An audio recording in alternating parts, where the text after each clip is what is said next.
Hello dear student, this is Anshuman sir, your physics teacher, and today here we are going to discuss our lecture number 3.18 of the chapter 3, that is the current electricity. Dear students, today we will solve a numerical which is based on the Kirchhoff's rule and we learn how we apply the Kirchhoff's rule. हम किस तरह से Kirchhoff's rule को apply कर सकते हैं, आज हम इस न्यूमेरिकल के थ्रू समझेंगे. आप ध्यान देंगे कि आपके बोर्ड एग्जाम में इससे एक क्वेश्चन पक्का आता है, फिक्स है, राइट. 3 और 4 मार्क्स का क्वेश्चन जो है ये आपके बोर्ड के एग्जाम में आता है, तो इसलिए इसको आप अप्लाई करना सीख लें कि आप किस तरह से जो है इसको अप्लाई करेंगे. मैंने पिछले लेक्चर में आपको केसीएल और केवीएल के बारे में बताया था कि किरचॉफ करंट रूल क्या होता है और किरचॉफ वोल्टेज रूल क्या होता है.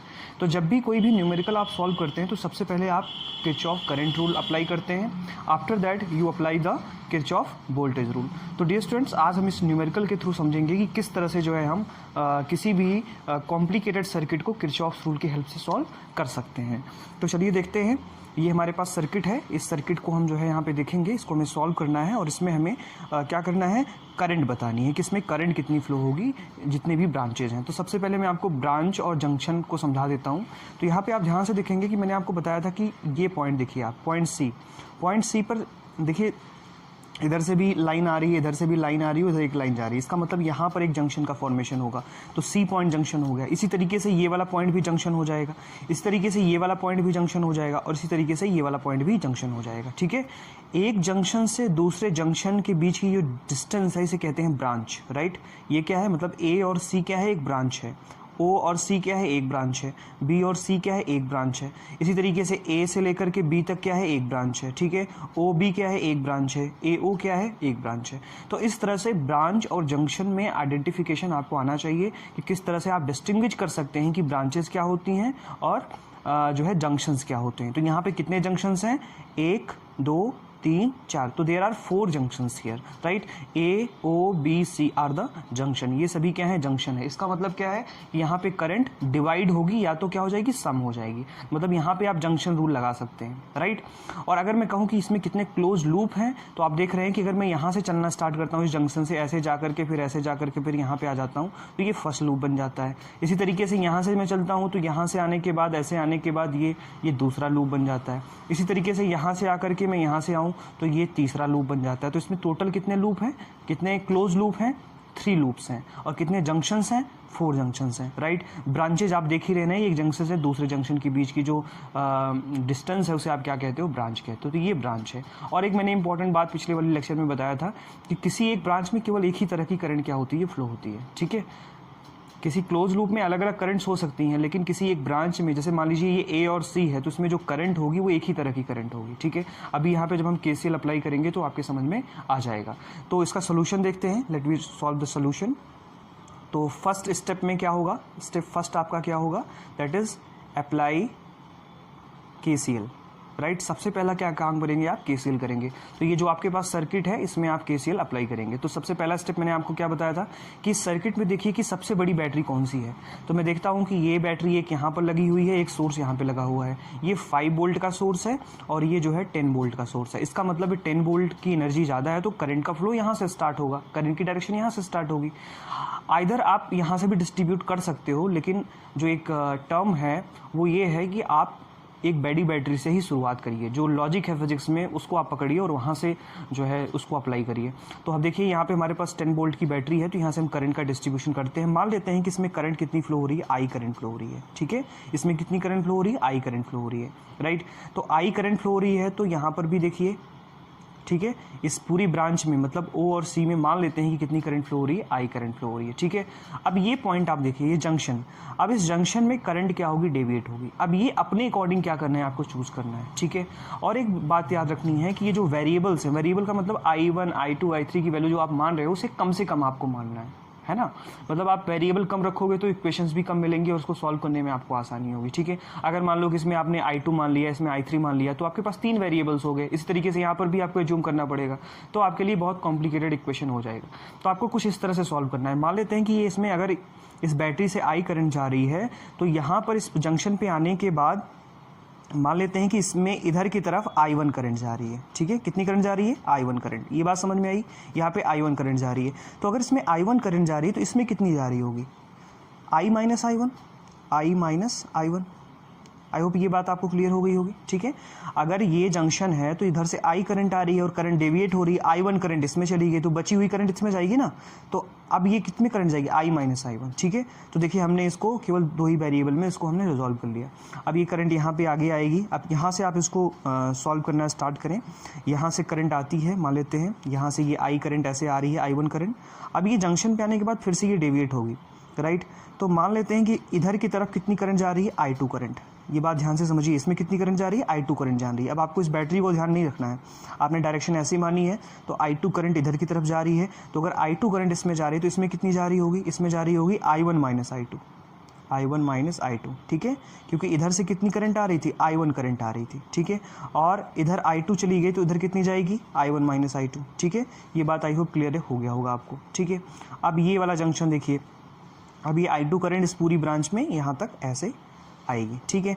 अब देखिए इधर से कितनी करंट आ रही है, इधर से I माइनस I1 करंट आ रही है, इधर से कितनी करंट आ रही है, I2 करंट आ रही है, और ये जंक्शन पे आकर के मीट करेंगे और ये करंट ऐसे आगे बढ़ जाएगी। अब देखिए इसकी डायरेक्शन ऐसी है, तो मैंने आपको बताया था entering current equal to outgoing current. तो इंटरिंग करंट कितनी है, इधर से I2 है और इधर से कितनी है, I माइनस I1, ये दोनों मीट करेंगे तो इसमें कितनी करंट फ्लो हो जाएगी, इसमें हो जाएगी I2 plus I minus I1, ठीक है। आई होप ये बात समझ में आ गई। इसमें वाली ब्रांच में A से लेकर के O तक वाली ब्रांच में कितनी करंट फ्लो हो जाएगी, I2 plus I minus I1, ठीक है। आई होप इतनी बात आपके समझ में आ गई होगी।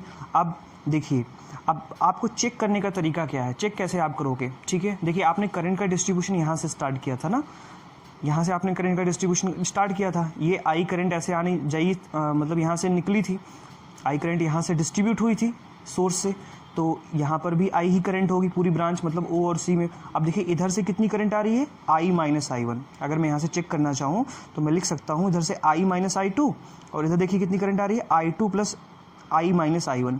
तो ये इधर से इतनी करंट आएगी और इधर से इतनी करंट आकर के यहाँ पे मीट करेंगी। तो जब ये इन दोनों को आप जोड़ोगे, ये वाली वैल्यू और ये वाली वैल्यू, जब इन दोनों को वैल्यू को जोड़ोगे तो I1 माइनस I2 ये और यहाँ पर, और यहाँ I2 माइनस I1 ये कैंसिल हो जाएंगे। कितनी करंट बचेगी, I। तो जितनी करंट यहाँ से गई थी उतनी करंट वापस आ गई, ठीक है। तो इस तरह से आप चेक कर सकते हैं कि आपने KCL सही अप्लाई किया है कि नहीं किया है। जहाँ से आपने डिस्ट्रीब्यूशन स्टार्ट किया है, अगर वहाँ से जितनी करंट आपने भेजी है, अगर वही उतनी वापस करंट यहाँ पर आ जाती है। जैसे यहाँ से I करंट जा रही थी तो हमने देखा कि डिस्ट्रीब्यूशन के बाद यहाँ पे मिलने के बाद इधर से जो I2 plus I minus I1 current थी और इधर से जो करंट थी I1 माइनस I2, ये दोनों यहाँ मिलने के बाद कितनी करंट बना रही है, I करंट बना रही है। तो देखिए यहाँ से I करंट भेजी थी और I करंट ही वापस आ रही है। इसका मतलब हमारा ये पूरा डिस्ट्रीब्यूशन क्या है, सही है। KCL जो है वो एक बहुत इंपॉर्टेंट पार्ट है किसी भी सर्किट को सॉल्व करने में, ठीक है। अगर आपने KCL सही तरीके से अप्लाई कर दिया तो आपको कोई भी दिक्कत नहीं होगी, आप आसानी से KVL अप्लाई कर लोगे। अगर KCL में आपने करंट का डिस्ट्रीब्यूशन गलत कर दिया है तो आपको प्रॉब्लम आ सकती है। इसलिए KCL अप्लाई करते वक्त बहुत सावधानी रखेंगे। चेक करने का तरीका क्या है, मैंने आपको बता दिया। जहाँ से आपने डिस्ट्रीब्यूशन स्टार्ट किया था, अगर जितनी करंट वहाँ से निकल रही है, आफ्टर डिस्ट्रीब्यूट करने के बाद उतनी करंट अगर वापस आ रही है, इसका मतलब आपने सर्किट में करंट का डिस्ट्रीब्यूशन बहुत अच्छे तरीके से किया है, राइट। ये बात क्लियर हो गई। अब आप बात करते हैं स्टेप सेकेंड की, राइट। स्टेप सेकेंड की बात करेंगे। यहाँ पर हम क्या करेंगे, यहाँ पर हम क्या करेंगे, KCL जो है अप्लाई करेंगे, ठीक है। KVL अप्लाई करेंगे। नाउ अप्लाई KVL, ठीक है। किरचॉफ वोल्टेज रूल अप्लाई करेंगे। हमने KCL अप्लाई कर दिया, अब हम क्या करेंगे, किरचॉफ वोल्टेज रूल अप्लाई करेंगे। सो डियर स्टूडेंट्स, इसके लिए आपको क्या करना पड़ेगा, सबसे पहले देखना पड़ेगा इसमें कि कितने मेसेज हैं इसमें। तो हम देख रहे हैं फर्स्ट मेस है, सेकेंड मेस है, थर्ड मेस है। ये 3 मेसेज हमारे पास हैं। First mess, this is the first mess, this is the second mess, right. First mess, second mess और ये थर्ड मेस, ये 3 मेसेज हमने जो है एज्यूम कर लिए हैं। अब इसमें आपको एज्यूम करना है कि आप इसे क्लॉकवाइज इसमें कैलकुलेशन करोगे कि एंटी क्लॉकवाइज कैलकुलेशन करोगे। तो हम मान लेते हैं कि हमने फर्स्ट वाले मेस में एंटी क्लॉकवाइज कैलकुलेशन स्टार्ट कर दिया, ठीक है। देखिए मैंने एरो इस तरह से बना दिया, यहाँ पे आप ध्यान देंगे, मैंने जो है एंटी क्लॉकवाइज कैलकुलेशन ऐसे स्टार्ट किया है, मतलब कि मैं यहाँ से स्टार्ट करूँगा और ऐसे जाऊँगा, ठीक है, एंटी क्लॉकवाइज, ठीक है। तो देखिए स्टार्ट करते हैं यहाँ से।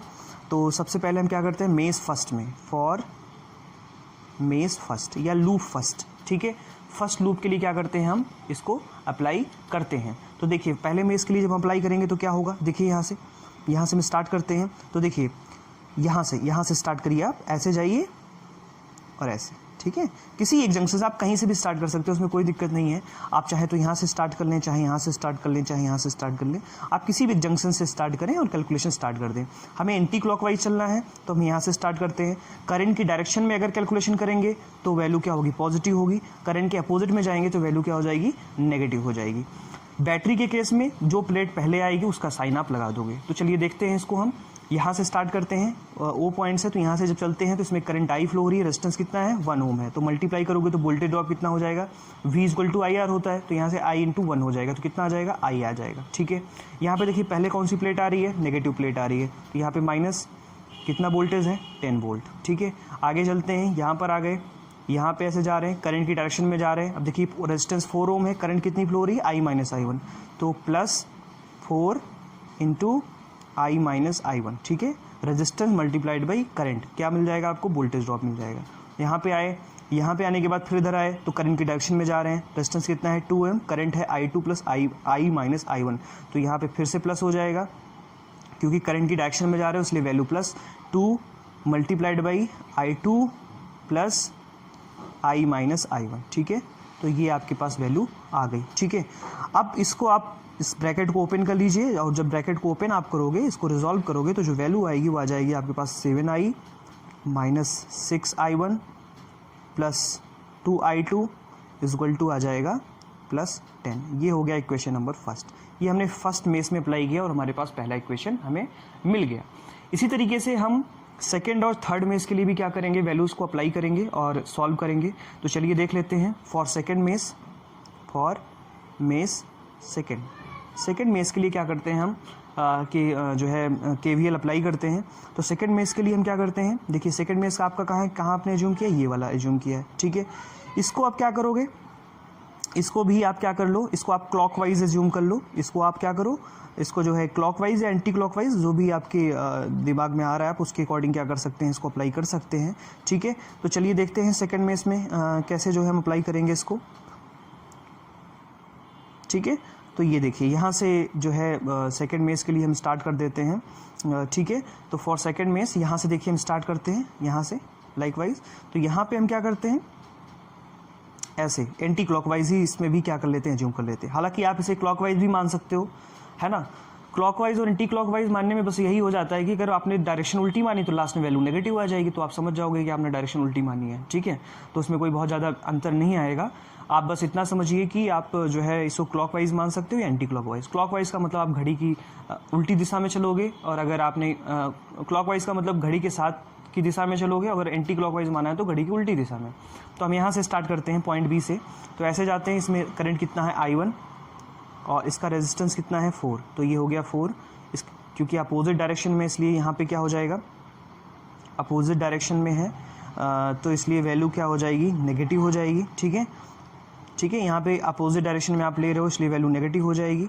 यहाँ पे आते हैं, यहाँ पे देखिए, यहाँ पे आने के बाद फिर आप एज्यूम करिए, यहाँ पे आने के बाद आप देख रहे हो कौन सी प्लेट पहले आ रही है, पॉजिटिव प्लेट आ रही है, तो +10।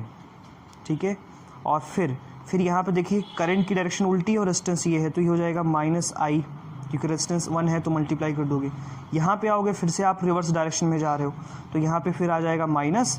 यहाँ पे देखिए रेजिस्टेंस 2 है और करंट कितना है, I1 - I2। ठीक है, और ये फिर यहाँ पे आप इसी जंक्शन पे आकर के = क्या हो जाएगा, 0 हो जाएगा। और जब इसे आप रिजॉल्व कर लोगे तो वैल्यू आपके पास क्या आ जाएगी, I + 6I1 - 2I2 = 10। ये इक्वेशन नंबर क्या हो गया, 2 हो गया। ठीक है, तो ये हमारे पास सेकंड में से इक्वेशन निकल के आ गया, I + 6I1 - 2I2 = 10। Equation number क्या हो गया, ये 2 हो गया। ठीक है, तो हमने ये सेकंड मेस से इक्वेशन निकाल लिया। इसी तरीके से हम अगर थर्ड मेस के लिए सॉल्व करें, फॉर थर्ड मेस। ठीक है, तो आप थर्ड मेस के लिए देखिए, फॉर मेस थर्ड। ठीक है, तो ये जो थर्ड मेस है यहाँ पर हम क्या करेंगे, अप्लाई करेंगे। तो इसके लिए हम मान लेते हैं क्लॉकवाइज मान लेते हैं। यहाँ पे हमने सब में एंटी क्लॉकवाइज माना था, यहाँ पे हम इसको क्या मान लेते हैं, क्लॉकवाइज मान लेते हैं, ताकि आप समझ जाओ। ठीक है, चलिए किसी एक जंक्शन को आप पकड़ लीजिए, उसी जंक्शन से आप चलना स्टार्ट कर दीजिए। ठीक है, तो मान लेते हैं कि हमने यहाँ से स्टार्ट किया, इधर से करंट की डायरेक्शन में है, पहले कौन सी प्लेट आई, नेगेटिव, तो -5 हो गया। ठीक है, यहाँ पे आगे बढ़े। ठीक है, करंट की डायरेक्शन में जा रहे हैं, देखिए यहाँ पे करंट की डायरेक्शन में है हम, तो यहाँ से आ जाएगा प्लस 2 और करंट का multiplication I2 plus I minus I1, ठीक है। तो ये हो गया आपका इस 2 ओम रेजिस्टेंस के क्रॉस वोल्टेज का ड्रॉप। आगे आते हैं, देखिए यहाँ पर भी करंट की डायरेक्शन रिवर्स है, माइनस यहाँ पे क्या आ जाएगा 2 और यहाँ पे करंट की डायरेक्शन I माइनस I2, ठीक है, इज इक्वल टू 0, ठीक है। ये क्या हो जाएगा 0 के बराबर हो जाएगा, ठीक है। फिर से देखिए, अब इसको हम रिजॉल्व जब करते हैं तो रिजॉल्व करने के बाद जो हमारे पास वैल्यू आती है वो आ जाती है 2I माइनस 4I1 और plus 4I2 is equal to 5। ये इक्वेशन नंबर क्या हो गया 3 हो गया, ठीक है। तो हमारे पास फर्स्ट इक्वेशन, सेकंड इक्वेशन और थर्ड इक्वेशन, इन तीनों में से इसको सॉल्व करके हमने 3 इक्वेशंस बना लिए। अब इन तीनों इक्वेशंस को बारी बारी से सॉल्व करना है और इसको सॉल्व कर लेना है, ठीक है। तो आप क्या करते हैं, सॉल्व इक्वेशन 1, 2 एंड 3, ठीक है। 1, 2, 3 को आप सॉल्व कर लिए। सबसे पहले आप ले लीजिए जो है फर्स्ट और थर्ड इक्वेशन को। तो देखिए फर्स्ट और थर्ड इक्वेशन को लिख लेते हैं, I माइनस 6I1, फर्स्ट और सेकंड इक्वेशन को minus 2I2 is equal to 10, right. First equation को लिख लेते हैं 7I minus 6I1 plus 2I2 is equal to 10। इसको सॉल्व कर लीजिए। जब इसको सॉल्व करते हो तो ये वैल्यू कट जाएंगी और क्या आ जाएगी यहाँ पे value 8I is equal to क्या आ जाएगा 20 आ जाएगा। इसको आपने ऐड कर दिया ना, प्लस माइनस से तो कट जाएगा, ठीक है। तो यहाँ से I इज इक्वल टू आ गया 20/8 और इसको जब सॉल्व करते हो तो आ जाता है 2.5 एम्पियर, ठीक है। ये वैल्यू आ गई। इसी तरीके से आप जब सेकेंड और थर्ड इक्वेशन को सॉल्व करोगे, सेकेंड और थर्ड इक्वेशन को लेकर के सॉल्व करोगे तो यहाँ से आपके पास I1 की वैल्यू आ जाएगी, ठीक है। और फिर उसमें आप I की वैल्यू को पुट कर दोगे तो आपके पास वैल्यूज़ निकल करके आ जाएंगी, ठीक है। तो इसी तरीके से जब लेकर के सॉल्व करोगे तो यहाँ मैं डायरेक्ट वैल्यू लिख रहा हूँ, आप सॉल्व कर लेंगे, ठीक है। यहाँ पर जो I1 की वैल्यू आ जाएगी 1.87 आ जाएगी, राइट। और जब I2 की वैल्यू आप फाइंड करोगे इक्वेशन में रख करके तो आपके पास आ जाएगा 1.86, ठीक है। तो ये I1, I2 और I3 की I1 और I2 की वैल्यू पता चल गई। आप अब इन तीनों की वैल्यू का यूज़ करके आप किसी भी ब्रांच में करंट बता सकते हैं या टोटल करंट बता सकते हो, ठीक है, क्योंकि टोटल करंट I के बराबर है तो टोटल करंट आपको पता चल गई और ये वाली वैल्यूज़ आपको पता चल गई, ठीक है। सो डियर स्टूडेंट, इस तरह से हम एक क्वेश्चन को सॉल्व करते हैं, ठीक है। आई होप ये आपके समझ में आया होगा। और एक ज़रूरी अनाउंसमेंट भी है कि अगर आप जो है ऑनलाइन क्लासेस ज्वाइन करना चाहते हैं, ऑनलाइन कोचिंग क्लासेस ज्वाइन करना चाहते हैं तो आप ज्वाइन कर सकते हैं। आपकी क्लासेस रेगुलर चल रही हैं, मिनिमम फीस में आपका हो जाएगा, ठीक है। आप कांटेक्ट कर सकते हैं, ठीक है, क्योंकि अभी ये तो नहीं लग रहा है कि स्कूल वगैरह ओपन हो पाएंगे, ठीक है। तो इस टाइम का आप यूटिलाइजेशन करें क्योंकि आपका बोर्ड का एग्जामिनेशन है। अब इस क्लास में आपको जो है प्रॉपर नोट्स मिलेंगे, प्रॉपर लेक्चर्स मिलेंगे और NCERT क्वेश्चन के साथ साथ आपको कुछ एडिशनल क्वेश्चन भी कराए जाएंगे और पिछले ईयर्स जो बोर्ड में आए हुए क्वेश्चन हैं उसको भी सॉल्व कराए जाएंगे, ठीक है। तो आप जुड़ सकते हैं, ठीक है। ऑनलाइन क्लासेस में बिल्कुल से क्लास वाली फीलिंग आएगी आपको, आप उस चीज़ को समझ सकते हैं, ठीक है। ज़्यादा से ज़्यादा डाउट्स वगैरह पूछ सकते हैं, हमेशा कांटेक्ट में रह सकते हैं, ठीक है। तो एक छोटी सी इन्फॉर्मेशन थी और आज आई होप ये क्वेश्चन आपके समझ में आ गया होगा। अब इसमें इस चैप्टर में 2 टॉपिक और बचे हुए हैं, किरचॉफ्स रूल और किरचॉफ्स रूल हमने पढ़ लिया है, Wheatstone bridge and metre bridge, ठीक है। और उसके बाद एक पोटेंशियोमीटर। ये 3 टॉपिक बचे हुए हैं जिसको हम धीरे धीरे कवर कर लेंगे और ये आपका चैप्टर ओवर हो जाएगा, ठीक है। तो आज के लिए इतना ही। Thank you so much.